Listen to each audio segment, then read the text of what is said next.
Assalamualaikum warahmatullahi wabarakatuh. Kepada yang terhormat Bapak Ibu dosen fungsi penilaian uji kinerja, perkenalkan, nama saya Bevi Wahyu Miji Pratama dengan NIM 2531110135119. Saya adalah mahasiswa PPG Batch 4 2025 Program Studi Al-Quran Hadis dari LPTK Universitas Islam Negeri Madura. Saya akan melaksanakan praktik pembelajaran untuk uji kinerja kelas 10 di MA Ma'arif Al-Falah Layun pada hari Sabtu 31 Januari 2026 dengan materi fungsi dan kedudukan Al-Quran, dibuat untuk memenuhi salah satu syarat kelulusan uji kinerja PPG. Selamat menyaksikan dan terima kasih. Assalamualaikum warahmatullahi wabarakatuh.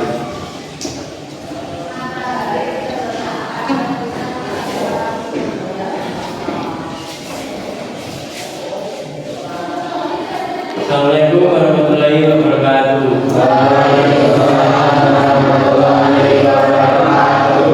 Selamat pagi anak-anak. Bagaimana kabarnya hari ini anak-anak?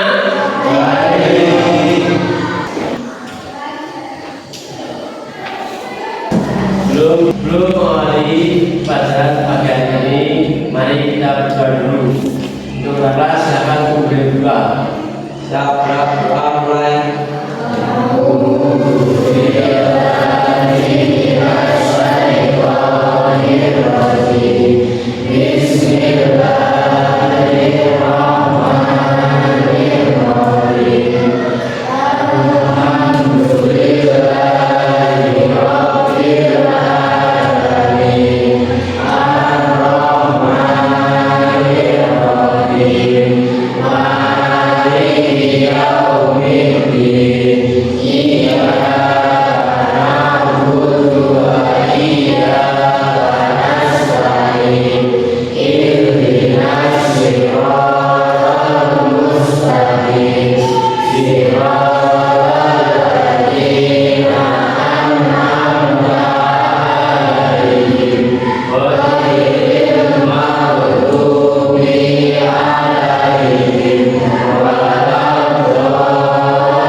Sudah siapkah mengawali pelajaran pada pagi hari ini?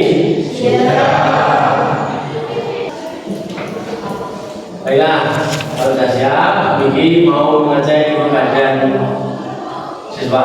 Kita absen dulu. Ana Nur Hujan,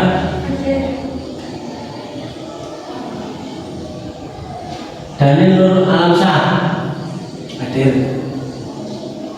Febriana Wulandari, Vidya Eka Pratiri, Muhammad Sofyan,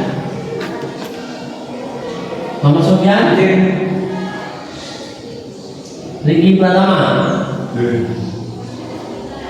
Sandi Adiasa, Silvian Triasani,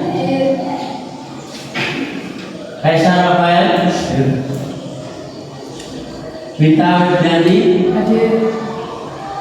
Octavian Cahayani,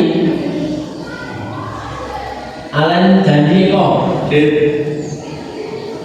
Ferry Kurniawan, Kaila Asmi, Maulida Rahma.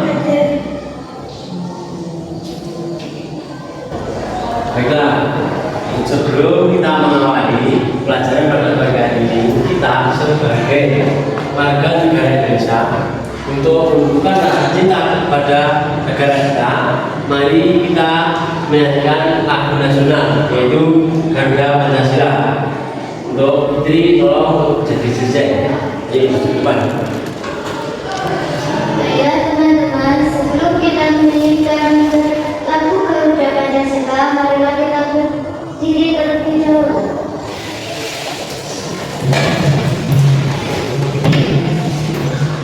Setelah hitungan 3 dimulai. 1, 2, 3. Garuda Pancasila.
Pelajaran pagi hari ini yaitu adalah Al-Quran.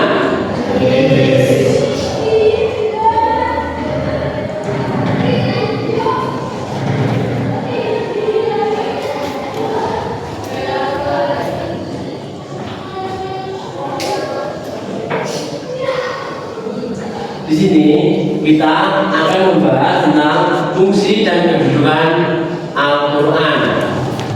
Anak-anak, ada yang tahu apakah fungsi yaitu daripada Al-Quran untuk kita? Ada yang tahu? Ada yang tahu?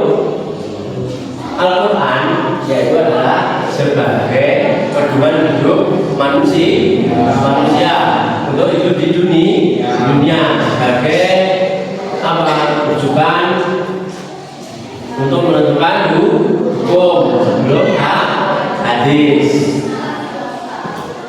Jadi kita itu adalah berpegang teguh kepada Al-Quran untuk menentukan suatu hukum. Jadi dalam untuk menjadi pegangan hidup dalam dunia. Tujuan pembelajaran hari ini yaitu adalah setelah pembelajaran tadi mampu itu menjelaskan pengertian Al-Quran dan menjelaskan fungsi dan kedudukan Al-Quran, itu menganalisis peran Al-Quran dalam kehidupan manusia dan menunjukkan sikap cinta dan hormat terhadap Al-Quran.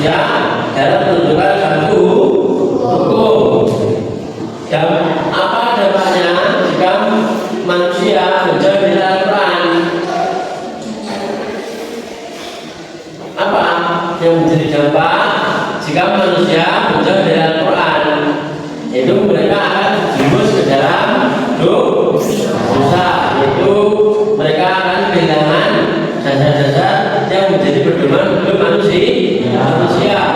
Bagaimana Al-Quran memberi remaja di era digital? Dan menjawab pagi hari ini kita akan membahas tentang fungsi Al-Quran atau kedudukan Al-Quran. Banyak remaja Muslim yang mengaku beriman tapi jarang membaca dan mengamalkan Al-Quran. Dampaknya apa? Dari kehidupan sehari-hari. Yuk, apa? Bagi kehidupan remaja. Yang tahu? Dampaknya apa? Nah, sekarang kita bahas itu fungsi dan kedudukan Al-Quran. Bagaimana Al-Quran membimbing remaja di era digital, yaitu adalah untuk menyaring perbuatan baik dan buruk di era digital. Jadi akan para remaja yang di era digital semakin baik kesehariannya.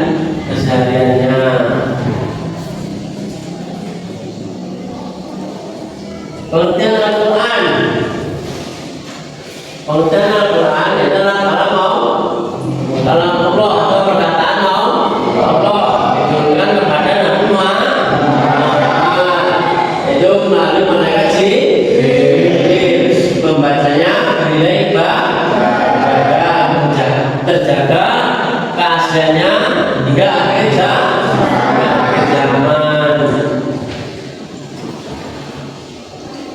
Kedudukan Al-Quran dalam Islam adalah sebagai sumber ajaran Islam yang pertama, pedoman hidup umat manusia, pembeda antara benar dan salah.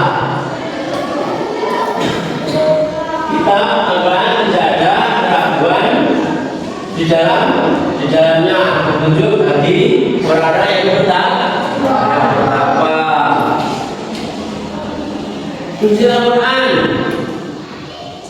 adalah sebagai petunjuk hidup yang disebut dan adalah artinya adalah petunjuk memberi arah kehidupan bagi umat manusia dan membimbing akidah, ibadah dan muamalah.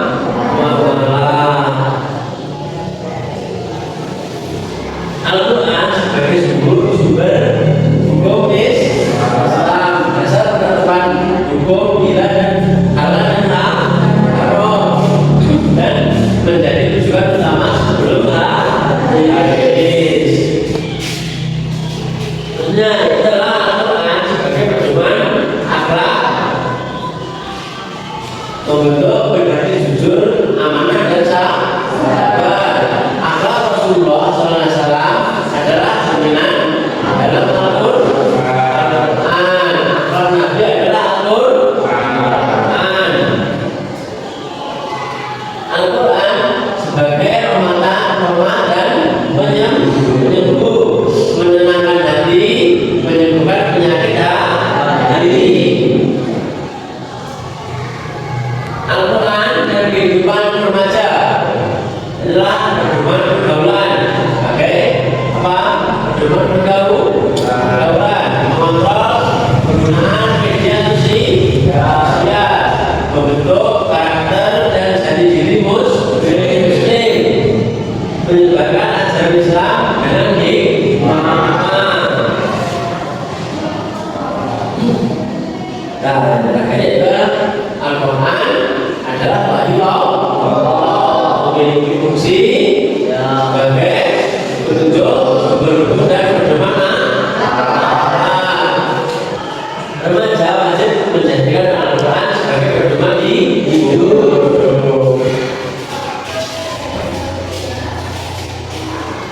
Nah, terima kasih. Itu adalah penjelasan tentang fungsi kedudukan Al-Quran.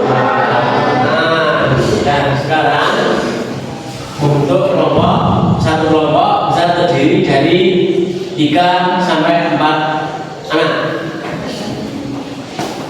Ayo untuk kelompok bisa terdiri dari 3.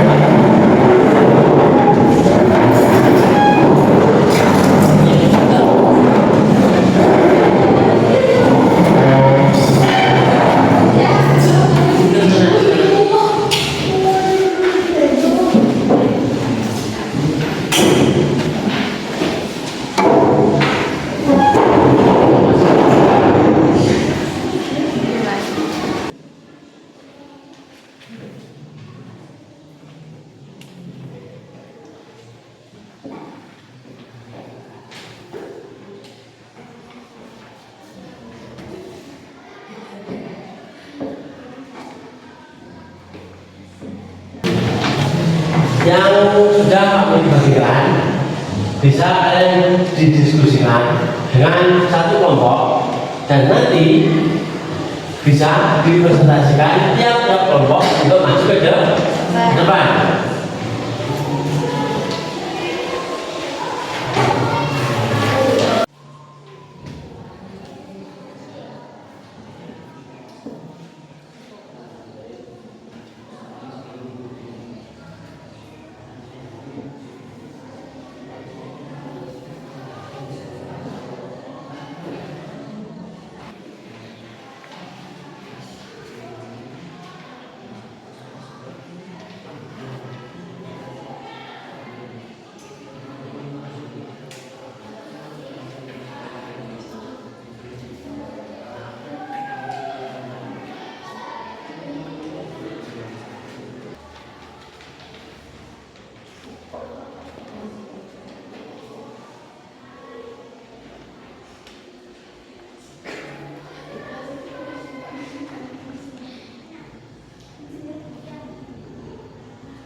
Mana?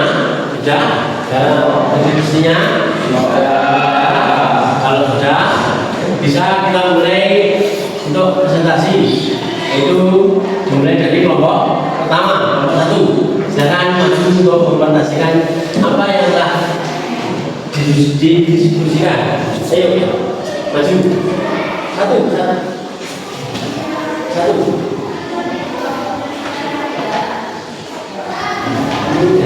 Saya dari kelompok pertama akan mempresentasikan hasil diskusi kami mengenai fungsi dan kedudukan Al-Quran dalam kehidupan remaja muslim. Al-Quran memiliki kedudukan yang sangat sentral dalam kehidupan seorang muslim, termasuk remaja. Ia bukan sekadar kitab bacaan ritual, tapi pedoman hidup atau ways of life yang mengarahkan sikap, perilaku, dan cara berpikir. Berikut penjelasannya. 1.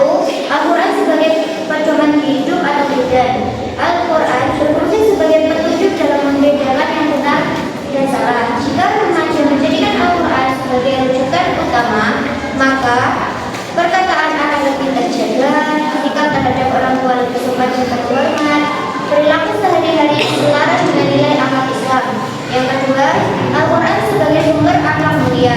Nilai-nilai Al-Quran membentuk karakter seperti jujur, sabar, santun, dan bertanggung jawab. Remaja yang dekat dengan Al-Quran cenderung bisa mengontrol diri saat terpapar tren negatif media sosial, tidak mudah meniru perilaku menyimpang yang viral, tapi bertentangan dengan ajaran Islam.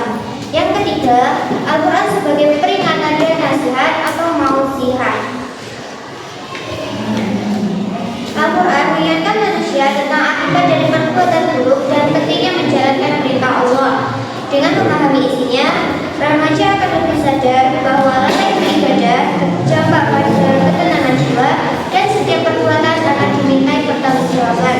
Yang keempat, Al-Quran sebagai sumber ketenangan jiwa. Membaca dan mengamalkan Al-Quran dapat menenangkan hati. Hal ini penting bagi remaja yang sedang berada pada masa pencarian jati diri agar tidak melampiaskan emosi melalui perilaku negatif dan memiliki pegangan spiritual di tengah tekanan pergaulan dan media sosial.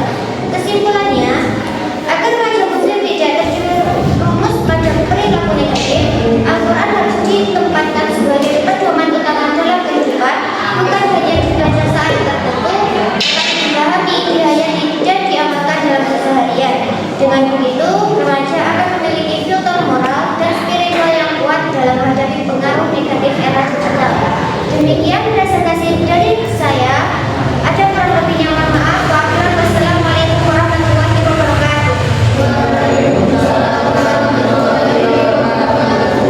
Selanjutnya itu adalah presentasi dari kelompok 2, itu bisa perwakilan untuk maju ke depan dari kelompok 2 untuk Waalaikumsalam warahmatullahi wabarakatuh. Hari ini saya akan mempresentasikan hasil diskusi kelompok. Apa yang dimaksud dengan Al-Quran? Al-Quran adalah satu buku umat Islam yang berfirman berisi firman Allah yang diturunkan kepada Nabi Muhammad SAW melalui tangan malaikatnya sebagai pedoman hidup bagi seluruh manusia. Sebutkan dua fungsi Al-Quran bagi kehidupan manusia. Ada 3 poin. Sebagai pedoman hidup dan berbahagia, sebagai sumber dalam asal rezeki, sebagai pedoman otak dan moral.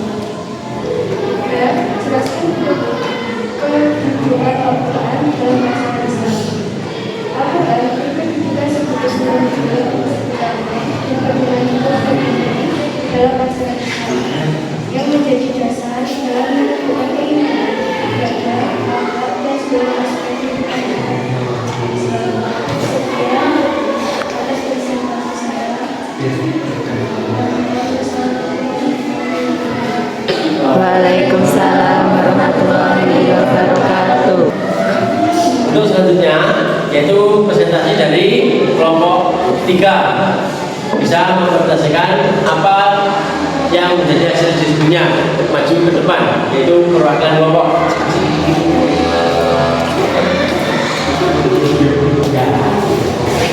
Saya dari kelompok 3 ingin mempresentasikan analisis masalah.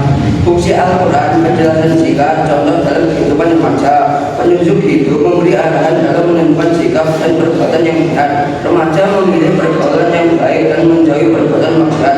Sumber hukum menjadi dasar penetapan hukum halal dan haram. Remaja memahami kewajiban salah dan larangan berkata kasar. Pedoman akhlak membentuk kepribadian dan moral yang mulia, bersikap sopan kepada guru, menghormati orang tua. Sekian dari saya. Kalau ada kurang lebihnya saya mohon maaf. Wassalamualaikum warahmatullahi wabarakatuh. Waalaikumsalam warahmatullahi wabarakatuh. Dan terakhir yaitu kelompok 4. Silakan maju untuk perwakilan kelompok untuk mempresentasikan hasil diskusinya.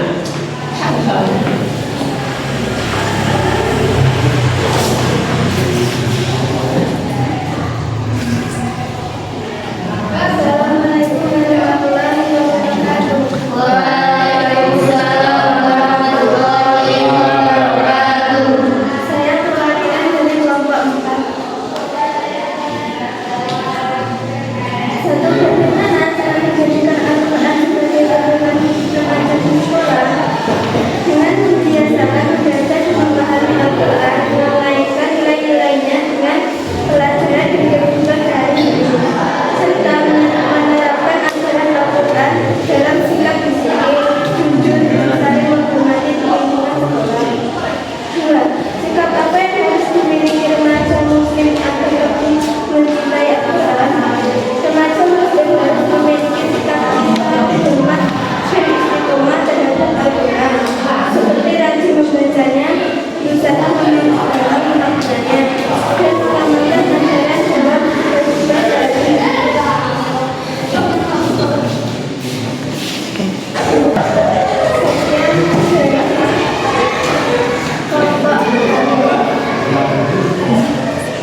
Setelah kita melakukan diskusi antar kelompok, itu mulai kelompok 1 sampai kelompok 4, dapat kita tarik kesimpulan Al-Quran itu adalah sebagai kitab suci umat Islam yang berisi tentang firman Allah sebagai pedoman di hidup. Itu dan fungsi dan kedudukan Al-Quran itu adalah petunjuk hidup dan sumber hukum pedoman akhlak, sumber hukum utama dalam Islam. Dan membiasakan membaca dan mengamalkan Al-Quran, menyaring pengaruh media sosial dengan nilai-nilai Al-Quran, menumbuhkan cinta Al-Quran sejak remaja.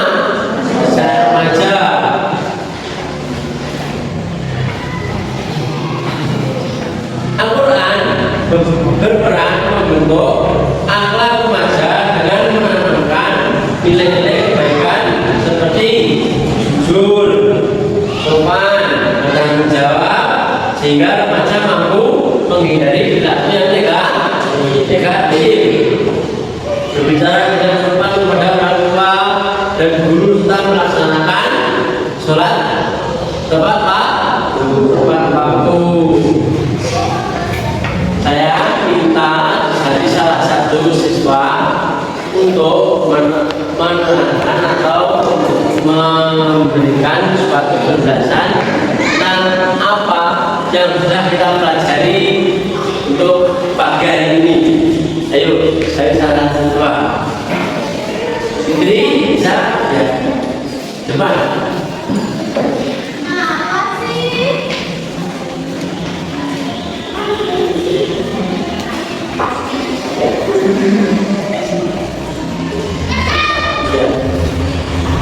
Setelah belajar ilmu hari ini, saya menyadari bahwa Al-Quran merupakan pedoman hidup yang sangat penting dalam membentuk keimanan dan akhlak saya. Komitmen saya untuk lebih mencintai Al-Quran adalah membaca Al-Quran setiap hari, memahami maknanya dan berusaha mengamalkan ajarannya dalam kehidupan sehari-hari. Sekian pelajaran untuk pagi hari ini. Saya ucapkan kurang-lebihnya minta maaf, dan untuk mengakhiri kita berdoa dulu.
Assalamualaikum warahmatullahi wabarakatuh.